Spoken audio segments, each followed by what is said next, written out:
आता आपण बघूया टॉप 9 महत्त्वाच्या बातम्या। रात्री उशिरा वाल्मिक कराडची वैद्यकीय तपासणी। कराडचा सिटी स्कॅन रिपोर्ट नॉर्मल आल्याची माहिती। शुगर कमी झाल्याने कराडला त्रास झाल्याने वैद्यकीय तपासणी। इतर चाचण्यांचे रिपोर्ट आल्यानंतर कराडवरील उपचाराची दिशा ठरणार। निलंबित पोलीस अधिकारी रणजित कासलेची हर्सुल कारागृहात रवानगी। वाल्मिक कराडमुळे रणजित कासलेला धोका असल्यामुळे हर्सुलमध्ये रवानगी।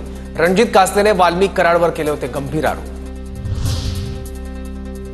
बीडमधील साक्षी कांबळे आत्महत्या प्रकरणात जामिनावर सुटलेल्या आरोपीच्या नातेवाईकाकडून साक्षीदाराला धमकी। प्रकरण मिटवून टाका असं सांगत आरोपीचे काका चिरंजीव कदमकडून धमकी।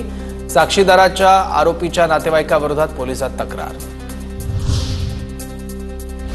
नाशिकमधील दगडफेक प्रकरणातील संशयित आरोपींना आज कोर्टात हजर केलं जाणार। समीर पठाण आणि गुफरन तांबोळीची पोलीस कोठडी आज संपणार। हेडफोन घालून वाहन चालवणाऱ्यांवर कारवाई। परिवहन मंत्र्यांच्या बैठकीत आज निर्णय होण्याची शक्यता। अपघातात वाढ होत असल्यानं निर्णय। हिरणवार टोळीचा नागपुरात दंगली घडवण्याचा होता प्लॅन। अविनाश भुजारी हत्याकांडातील चौकशी दरम्यान पोलिसांना मिळाली मोठी माहिती।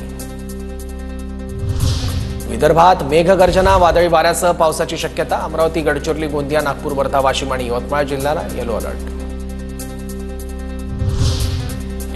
मागील 4 महिन्यात देशात 62 वाघांचा मृत्यू। महाराष्ट्रात सर्वाधिक 20 वाघांचा मृत्यू झाल्याची माहिती। मध्य प्रदेशातही 4 महिन्यात 17 वाघांचा मृत्यू। वाघांचा मृत्यूदर वाढल्यानं वन्यप्रेमींकडून चिंता व्यक्त।